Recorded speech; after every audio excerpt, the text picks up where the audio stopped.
La doctora Leticia Calderón Chelius, experta en asuntos migratorios, investigadora del Instituto Mora, para que hable con nosotros sin censura de las noticias más importantes. Querida doctora, ¿cómo le va? Muy buenas tardes. Aquí encantada de escucharte, Vicente, y bueno, también de las noticias que estás dando en este momento, que son realmente lamentables. Oiga, me dice que quiere hablar de la prudencia y la contención en el uso de las redes sociales y lo que ponemos en redes sociales, porque todo tiene consecuencias. A ver, explíqueme, expóngame, querida doctora. Bueno, a propósito del nombramiento que se acaba de anunciar, o por lo menos yo me enteré el día de hoy, de una agregada cultural para la Embajada de España, digo, ni siquiera cualquier embajada, la Embajada de Madrid, de una escritora que, bueno, yo tampoco conocía, una joven escritora, pero que, bueno, se dio en sus tiempos libres, pues, se dedicó a postear algunas cosas, y podría haber, no es que se dedicó a eso, ¿verdad? Pero hubo varios tweets que puso muy burlones, ni siquiera creas que buenos, ni siquiera creas que con gracia o con ironía o con un toque así que tú dijeras, ay, bueno, esta chica es periodista, es reportera, es literata o algo, no, bastante ordinario, bastante como de un adolescente, de poner algunas cosas burlándose del señor presidente de este país. Lo cual me parece que lleva a dos reflexiones. Primero, el tema que tendría que ver con relaciones exteriores, que yo creo que es todo un gran tema, de ese nombramiento, justamente de esa agregaduría cultural, que ya dio de qué hablar hace 2 semanas, cuando retiraron al que estaba encargado, por supuestamente un error, así como casi que de ética, casi de caballeral, digamos, del manejo que tuvo en su manera de hablar de otra persona. Entonces, frente a eso, 2 semanas después, o menos de ese tiempo, designan a esta persona. Y a mí lo que me sorprende por ese lado es que, bueno, ya habría mucho que discutir, y si quieres le entramos, Vicente. Pero el otro, y al que yo quiero llamar la atención, es al hecho de que, mira, yo creo que de manera muy fácil, en general, y sobre todo los jóvenes, ponen y postean cosas que no se dan cuenta el nivel de trascendencia que tendrá en sus vidas futuras. Sobre todo, bueno, esperando justamente tener movilidad laboral, ascender, y como esta persona eventualmente ser nombrada por el gobierno que ella misma critica. Porque una representación diplomática del nivel que sea, Vicente, es hablar, digamos, a propósito del proyecto político que está encabezando quien está al frente, y en este caso es el presidente. Entonces, me parece muy desafortunado de parte de ella, pues que se dio el lujo y se dio la libertad, y está en todo su derecho de poner lo que se le da la gana, y los opositores lo mismo. Sin embargo, donde ahí ya se te cae el teatrito, es cuando a su vez quiere ser la empleada de ese mismo que está, digamos, si no se trata nada más de un empleador, se trata de una persona, un presidente que representa la voluntad política de millones de mexicanos. Entonces, lo que yo quiero llamar la atención es que si alguno tiene posturas duras contra alguien y quiere manifestarlo en las redes sociales, está en todo su derecho y es correcto, pero que entiendan que eso tiene consecuencias, porque al mismo tiempo hay quien encontrará esas menciones y no le parecerá que una persona que pretende además cobrar con nuestros impuestos, ser beneficiaria de un salariazo, Vicente, además de todo, se dedicó a golpetear al presidente, como lo harían muchas artistitas de Televisa, que lo hacen, y justamente en todo su derecho, y las podemos criticar por lo que tú quieras, pero no andan aceptando un puesto que ni se los están ofreciendo, pero digamos que fuera el caso. Entonces, sí me parecen maromas muy inaceptables de parte de quien la está empleando en este momento, pero al mismo tiempo un llamado de atención a todos, en el sentido de que si van a postear algo, asuman la responsabilidad de lo que están poniendo, sea en Twitter, en Facebook, o donde ustedes quieran.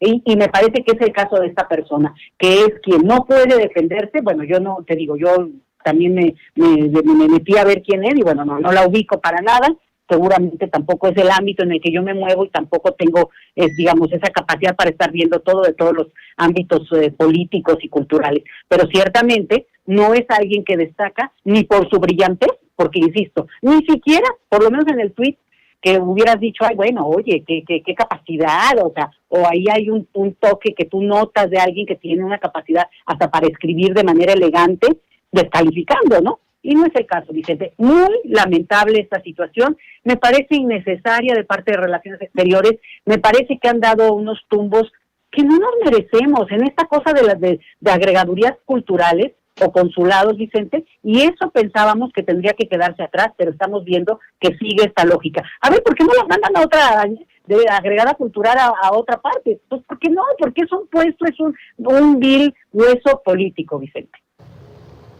Así es. Oiga, doctora, y por más que estén teniendo buena relación los gobiernos de México y Estados Unidos, continúan las deportaciones.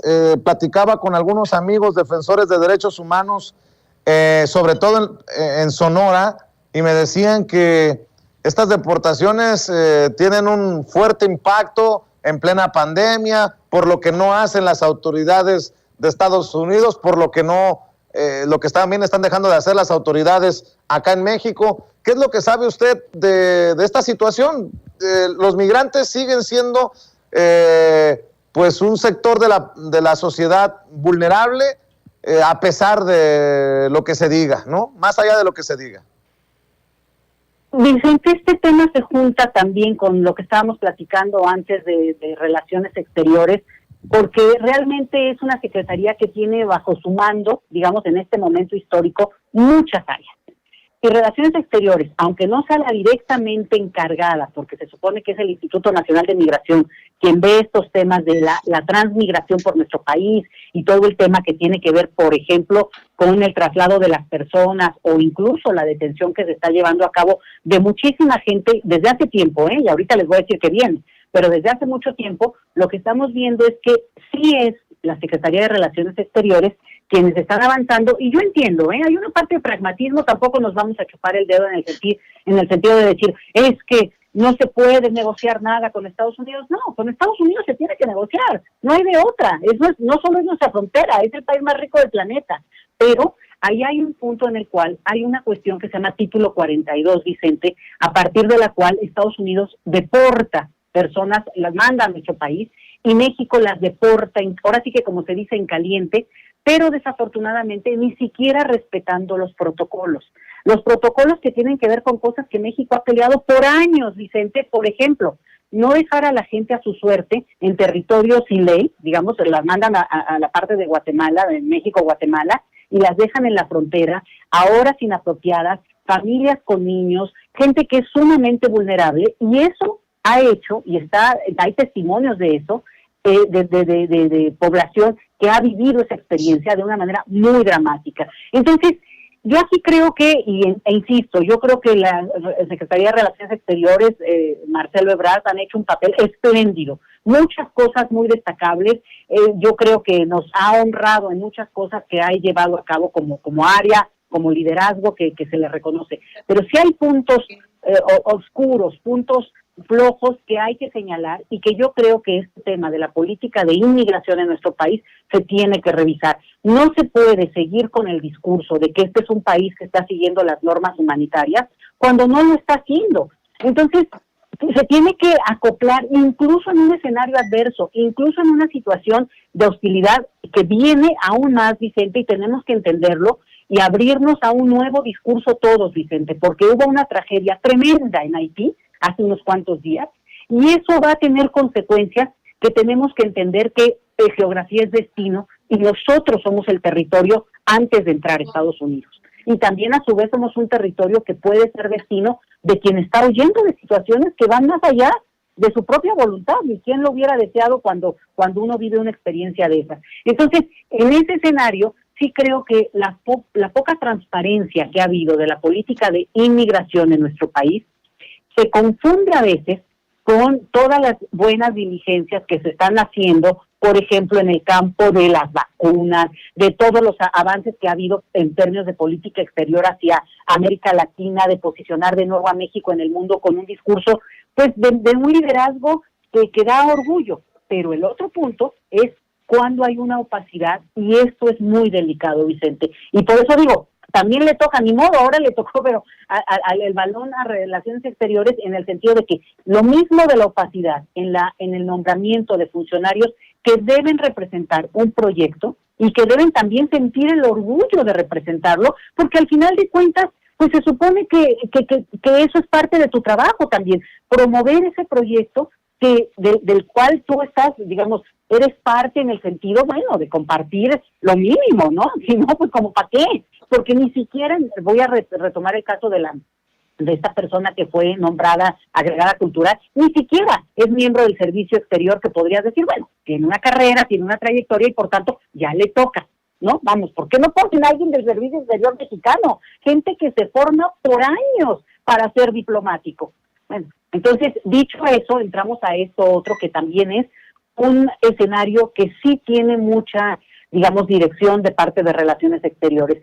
Sí me gustaría decirlo, Vicente, que es necesarísimo que haya mucho más transparencia y que entendamos que México es un país, como el mundo entero, donde el tema del refugio no puede ser solo un recuerdo de que no, que si los españoles y que los latinoamericanos huyeron hace 40 años de sus países, sí, pero y hoy por hoy, ¿cómo lo afrontamos y cómo discutimos ese tema? Y por favor, no insistan en estos discursos de que, no, pues llévenselos a su casa. No me da esa risa, Vicente, porque es como que rebajamos el debate, ¿me entienden? Otra vez volvemos a ponernos en un lugar donde al final tenemos que entender que hay una situación internacional que nos rebasa como en lo personal, y pues para eso tenemos un Estado, para eso tenemos un gobierno, y para eso tenemos toda una serie de decisiones de gente que tiene la capacidad y los recursos, Vicente. Entonces sí es muy lamentable, y sí ténganlo por favor en el foco, porque de esta no nos escapamos,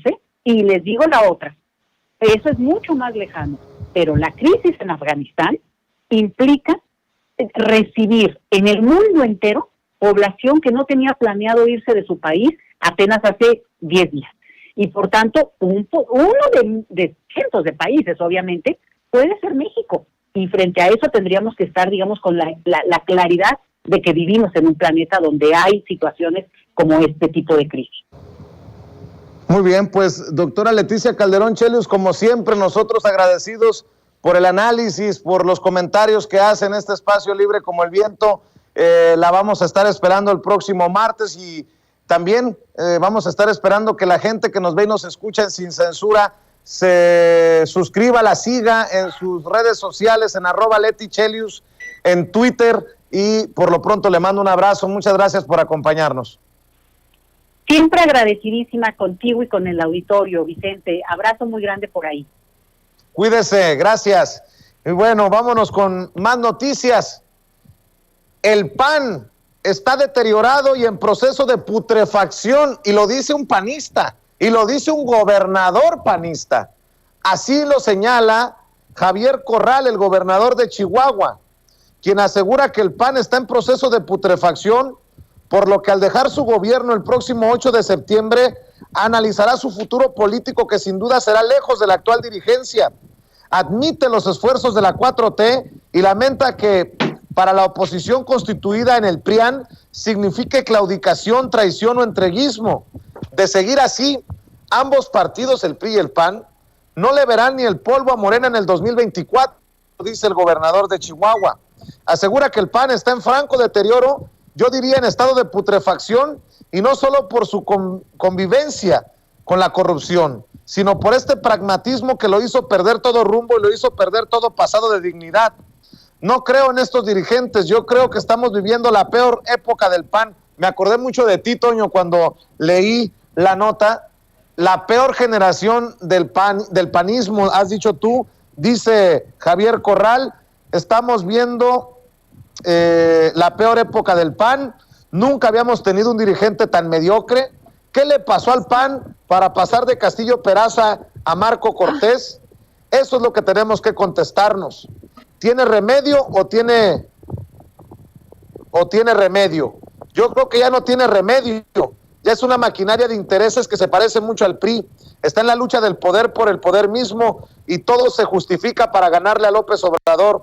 Ahora están revivido al comunismo que está por llegar, pero comunismo ya no hay ni en Moscú, de acuerdo a lo que publica el periódico Milenio, con estas brutales declaraciones de Javier Corral, Toño. Ahí sí se la van a tener que tragar todita los panistas, porque es de panistas a panistas, ¿no? Qué pesados se llevan. O los morenistas, Vicente, imagínate que de pronto nos salgan con que Javier Corral ya es parte de Morena, como predijo el hermano de Facundo, que siempre se me olvida su nombre, Hernán Gómez, en una de sus columnas. Imagínate tú, yo veía más a Corral cercano a Movimiento Ciudadano, porque él mismo lo dijo, ¿no? Él lo dijo hace algunas semanas, que compartía algunas de las ideas de Movimiento Ciudadano, por lo que está coqueteando con los dos partidos, con Movimiento Ciudadano y con Morena. Sí, nos queda claro, mi querido Vicente Serrano y público consentidor, que Javier Corral va sin censura. Te lo dijo a ti ahí afuera de Palacio Nacional, y bueno, pues qué bueno que pueda escuchar nuestras muy constructivas críticas hacia su gobierno. Yo le pediría a la gente que no nos olvidemos que él participó y echó su carrera política por la borda. Él también enterró su carrera política al participar en esta locura de acusar al gobierno de México de quitarle el agua a los campesinos de Chihuahua, cuando pues se trataba de un acuerdo que se viene implementando desde los años 40, ¿no? Imagínese usted, en el que México recibe más agua de la que da por parte de los Estados Unidos. Él participó en todo eso para poner a su gallo, que más bien es pollo, a Gustavo Madero. En esto también participó Alberto Rosas, el tumbaburros. Yo creo que todo lo que toca Alberto Rosas, el tumbaburros, pues es popó, ¿no? En efecto. Y a mí, si le soy perfectamente honesto, Javier Corral no me puede engañar con este tipo de comentarios. Qué interesante y qué bueno que Javier Corral diga que su partido está deteriorado, que está en proceso de putrefacción, que es la peor generación del PAN, citándonos aquí sin censura. Qué bueno que lo pueda plantear, qué bueno que pueda decir eso. Pero Vicente, como político que es, en toda la extensión de la palabra, en estos momentos yo solo veo a un Javier Corral chapulineando, buscando dónde se va a ir. Y a lo mejor de muy cerquita le sigue Damián Cepeda, si no termina como dirigente del PAN.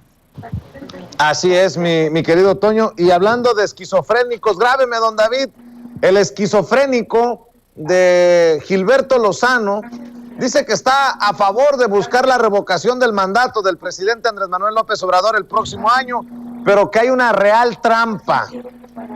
¿Será que lo están convenciendo los señores X para que también desde Frena boicoteen la consulta de revocación de mandato? No lo sé, pero aquí está Gilberto Lozano, el ultraconservador, el Jair Bolsonaro de México. Nótese mi sarcasmo. Este es el líder de Frena, el de las cabezas de AMLO en charola, el de las peticiones a los militares para tumbar al ganso bolivariano. Este es el personaje. Hola amigos, hoy es agosto 15, soy Gilberto Lozano, orgullosamente un miembro más de Frena. Muchos mexicanos me preguntan de la trampa que significa la revocación de mandato de López. Efectivamente, la trampa está puesta desde diciembre 20 del 2019, en donde la Cámara de Diputados, Cámara de Senadores y 17 congresos estatales dieron por un hecho la revocación de mandato. Inclusive se dieron el lujo del artículo 4 transitorio, firmado por todos ellos, para ponerle hasta fechas, noviembre y diciembre para recoger las firmas de solicitud y marzo del 2022 para llevar a cabo la revocación. Esto ya no tiene vuelta para atrás. La trampa está puesta. ¿Y en qué consiste la trampa? En que López apuesta a la desunión de los mexicanos, a los opositores a la revocación de mandato, a los apáticos, a los cobardes, a los que no participan. Y en ese sentido sería el gran triunfo de López en esta trampa que nos puso. Imagínate poder celebrar a nivel mundial que le diste oportunidad a los mexicanos de que el INE, Instituto Nacional Electoral, organice una revocación de mandato y ni siquiera se reúne un 3% para solicitar.